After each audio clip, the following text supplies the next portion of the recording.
तो दोस्तों, मगध के उत्कर्ष के दौरान हम पढ़ रहे थे विभिन्न वंशों का क्रम। हर्यक वंश, शिशुनाग वंश और ये है नंद वंश। तो नंद वंश के बारे में जानकारी लेते हैं हम। इसके संस्थापक के रूप में पद्मानंद हैं और भारत का प्रथम शासक ये थे जिसने एकराट की उपाधि धारण की थी। ये कई बार प्रश्न पूछा जा चुका है, भारत का प्रथम शासक कौन है जिसने एकराट की उपाधि धारण की, तो वह थे महापद्मानंद। यह अत्यंत शक्तिशाली था। पुराणों में इसे परशुराम का दूसरा अवतार भी कहा गया है।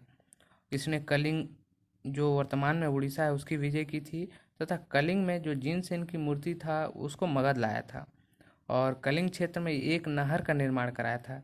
और जो इसका स्रोत है, कहाँ से पता चलता है कि एक नहर का निर्माण इसने कराया था, वह है हाथी गुम्फा अभिलेख जो राजा खारवेल द्वारा निर्मित था।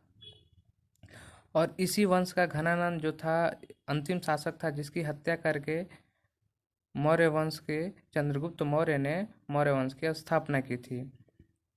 तो घनानंद के समय ही सिकंदर जो था यूनानी शासक, वो 326 बीसी में आक्रमण किया था।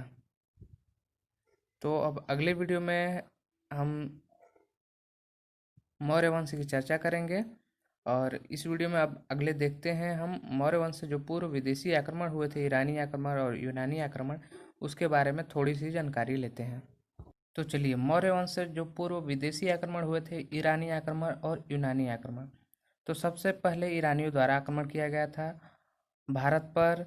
विदेशी आक्रमण जो था हखमनी वंश, जिसका शासक साइरस द्वितीय था, 588 बीसी पूर्व किया गया था। भारत पर प्रथम सकल जो सफल आक्रमण था वो डेरियस प्रथम, जिसको दारा प्रथम भी कहते हैं, उसने किया था। और जो जीते हुए भाग थे भारत के, उसको बिस्वा प्रांत बनाया था अपने फारस ईरान का। इस जीते हुए प्रांत से उसे 360 टैलेंट स्वर्ण मुद्राएं प्राप्त होती थी। उस समय टैलेंट कुछ मानक था, तो 360 टैलेंट स्वर्ण मुद्राएं प्राप्त होती थी कर के रूप में।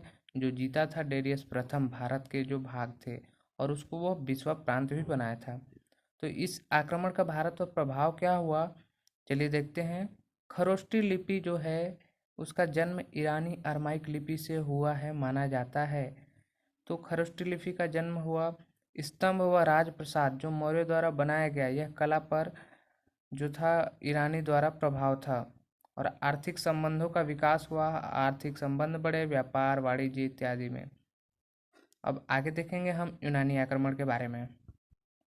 तो यूनानी आक्रमण के बारे में आप सब जानते हैं। जो सिकंदर था उसका आक्रमण प्रमुख था। तो सिकंदर जो उसके पिता फिलिप थे, उसकी मृत्यु के बाद 20 वर्ष की अवस्था में शासक बनता है।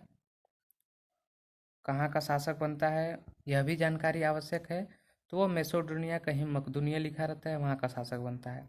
और जो इसके गुरु थे अरस्तु, जो प्रमुख दार्शनिक, यूनान के प्रमुख दार्शनिक थे अरस्तु, ये इसके गुरु थे।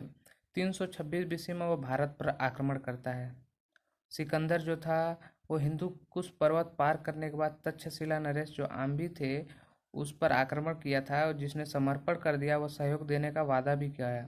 यहाँ से कुछ जानकारी आपको रखना चाहिए कि जो तक्षशिला नरेश आम्भी थे, इनको सर्वप्रथम अर्थात भारत का पहला देशद्रोही भी माना गया है। पंजाब के शासक जो पोरस पुरु थे, झेलम नदी, जिसको यूनानी दार्शनिकों ने हाइडे स्पीच नदी कहा है, हाइडे स्पीच का युद्ध बताया है, उसमें युद्ध हुआ था जिसमें पुरु की पराजय हुई थी। यह लगभग मान्यता है कि पुरु की पराजय हुई थी। सिकंदर की सेना जो थी व्यास नदी पार करने से मना कर देती है, और सिकंदर इस दौरान भारत में 19 माह तक रुकता है। 325 बीसी में वह वापस लौटते समय 323 बीसी में 33 वर्ष की उम्र में बेबीलोन में सिकंदर की मृत्यु हो जाती है। कहा जाता है कि वापस लौटते समय उसने अपने सेनापति निर्याकस को जल मार्ग से और अपने थल मार्ग से जाना निर्णय तय किया, और जाते समय ही उसकी बेबीलोन में मृत्यु हो जाती है। इस आक्रमण के भारत पर प्रभाव क्या थे उसको जानते हैं। तो जो निकैया और बुकाफेलो नगर का निर्माण भारत में उसने किया था, बुकाफेलो उसके घोड़े का नाम था, तो इस नगर का निर्माण उसने भारत में किया था। गांधार शैली का विकास, यूनानी प्रभाव के रूप में भारत में माना जाता है, जो गांधार शैली पश्चिमी उत्तरी पश्चिमी क्षेत्र में प्रख्यात हुई। और यूनानी संपर्क के कारण व्यापार वाणिज्य का संबंध बना। ये तो कहीं से भी लाजमी है, कहीं से भी संबंध स्थापित होगा तो व्यापार वाणिज्य में संबंध बढ़ेगा, लाभ मिलेगा। भारत का जो राजनीतिक एकीकरण इसके बाद ही होता है।